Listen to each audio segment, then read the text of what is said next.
अस्सलाम वालेकुम पाकिस्तान में मलिक अरसलान नवान। बहुत अहम पेशरफ्त है और बड़ी ख़बरें हैं और कुछ ख़बरें तो ऐसी हैं जो पाकिस्तान तरीके इंसाफ के लिए शायद बहुत मुनासिब हों और बेशतर ख़बरें ऐसी हैं जो पीडीएम के लिए मायूसी का सबब बन सकती हैं। तो आज का ये वीलॉग नहायत अहम है। इससे पहले कि मैं अपनी वीडियो का बाकायदा आगाज़ करूँ, एक मज़े की बात मैं आपको बताता चला जाऊँ कि आपने सुना होगा कि तेल देखो तेल की धार देखो। सो जो इस तेल की धार है ना जनाबे वाला, वो पूरी तरह से बैठ चुकी है। अब इसकी हालिया दिनों की मिसाल मैं आपके साथ शेयर करूं कि कुर्बान जाऊं मैं इनके एडवाइज़र्स पर और कुर्बान जाऊं मैं इनकी सोचों पर और कुर्बान जाऊं हर उस शख्स पर जो इनको इतनी बुरी तरह से डिक्टेट कर रहा है कि मतलब ये अपने ही पैरों पर कुल्हाड़ियां मारते चले जा रहे हैं।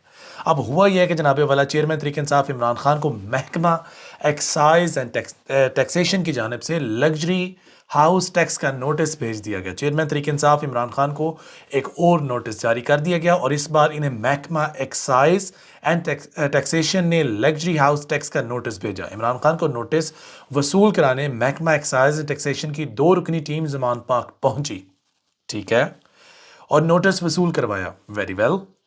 नोटिस के मुताबिक चेयरमैन तरीके इंसाफ पर 36 लाख रुपए टैक्स वाजिब अदा है। अगर 7 रोज के अंदर अमल दरामद नहीं हुआ तो इलेक्शन कमीशन को खत लिखा जाएगा। और रही बात इलेक्शन कमीशन की, तो इलेक्शन कमीशन के भी आज हाथ पांव फूले हुए हैं। आज इलेक्शन कमीशन ऑफ पाकिस्तान ने जो रिपोर्ट जमा करवाई है कि इलेक्शंस होंगे नहीं होंगे, आज उससे रिलेटेड बहुत अहम पेशरफ्त अदालत के अंदर होगी। आज अदालत इन एक्शन होगी। जुमेरात का दिन हो या जुम्मे का दिन हो, और बिलखसूस जुम्मतुल मुबारक का दिन, तारीख उठाकर देख लें पिछले 5-7 सालों की, पाकिस्तान मुस्लिम लीग नून के लिए जुम्मतुल मुबारक का दिन को इतना ख़ास रहमतों वाला नाजल नहीं हुआ। उनके लिए इतना अच्छा दिन उनके लिए साबित नहीं हुआ। हर जुम्मतुल मुबारक के दिन उनको कोई ना कोई ऐसी खबर उठाना पड़ती है और यकीनन ये अंदर की उनकी बातें हैं कि वो जब जुम्मतुल मुबारक का दिन आता है तो वो दुआएं करते हैं कि आज का दिन खैर आफियत से गुजर जाए। लेकिन जुम्मतुल मुबारक का दिन है और आज इलेक्शन कमीशन ऑफ पाकिस्तान के अगेंस्ट फैसला होगा। और जिन लोगों ने पैसे जमा नहीं करवाए, हमारी जो मिनिस्ट्री है उसको रिक्वेस्ट की गई है, खैर रिक्वेस्ट ही की गई, उन्हें बोला गया कि आप अपने सारे खाते चाटे उठाकर लाएं और हम डिस्कस करते हैं आपके पास पैसे हैं या नहीं हैं।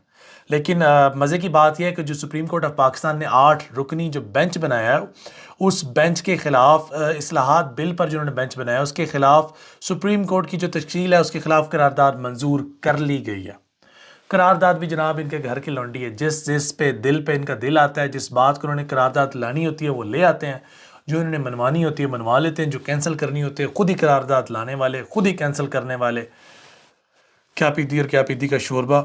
तो अब ये नई बात सामने आई। कौमी असम्बली में करारदाद पीपल्स पार्टी के रुकन आगा रफ़ीउल्लाह ने पेश की, जिसमें कहा गया कि ऐवान अदालती इस्लाहात से मुतल्लक कानून साजी के खिलाफ 8 रुकनी बेंच को मुस्तरद करता है। बड़ी बात है। करारदार के मुताबिक सुप्रीम कोर्ट बेंच में 2 सीनियर जजेस को शामिल नहीं किया गया।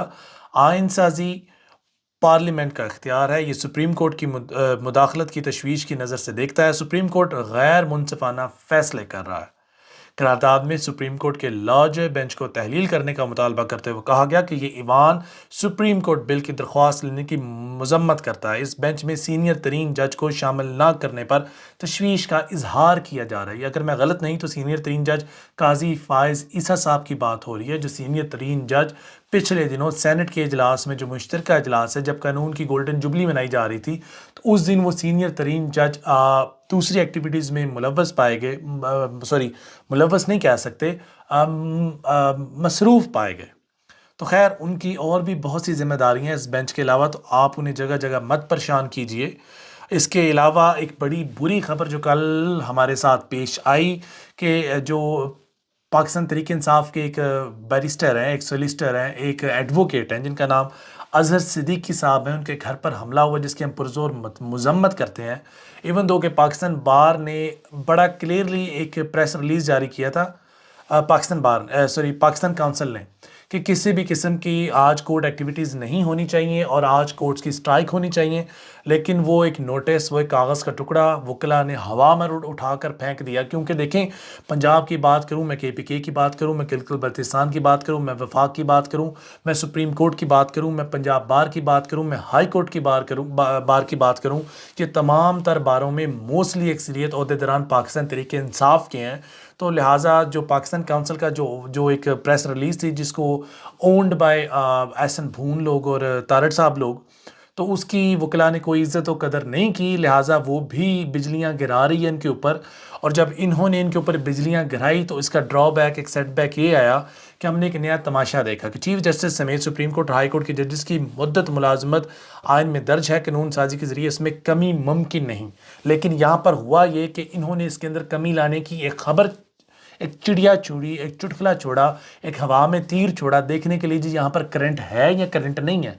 तो ये भी आप लोगों को यकीनन पता लग जाएगा। देखें, आपको 2/3 अक्सरियत चाहिए। 2/3 अक्सरियत की अगर मैं बात करूँ तो आपको 228 सीटें चाहिए किसी भी किस्म के कानून को बदलने के लिए। और 1973 जो 73 का कानून है वो ये कहता है, वो एक प्रॉपर एक पैराग्राफ है जिसके अंदर मेंशन्ड है जजेस किस तरह अपॉइंट होते हैं, उनकी मुद्दत मुलाजमत कितनी होगी। आप एक जज को छेड़ने के लिए, हटाने के लिए आप तमाम तर सेटअप को, गवर्निंग बॉडीज़ को हिलाने के मूड में हैं। तो आप ये भी कर देख लीजिए, जब तक सदर पाकिस्तान तहरीक इंसाफ का बैठा हुआ है, आपकी ये तमाम तर काविशें, तमाम तर कोशिशें, तमाम तर मेहनतें, तमाम तर मनसूबाबंदी यकीनन एक डस्टबिन की और कागज़ की वो जो रद्दी में जाता है ना, उससे ज़्यादा इसकी हैसियत नहीं होने लगी। लेकिन there is nothing wrong with trying, so keep trying guys.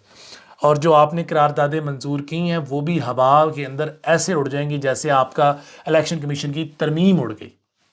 आज की जो हेयरिंग्स हैं वो नहायत अहम है और इस हेयरिंग्स के बाद तकरीबन कोई भी बंदा इस बात पर क्लियरली इंडिकेट कर सकता है, अंदाज़ा लगा सकता है कि आज की हियरिंग्स जो इलेक्शंस होंगे नहीं होंगे, आज का बिलखसूस आज का दिन बहुत अहम होने जा रहा है।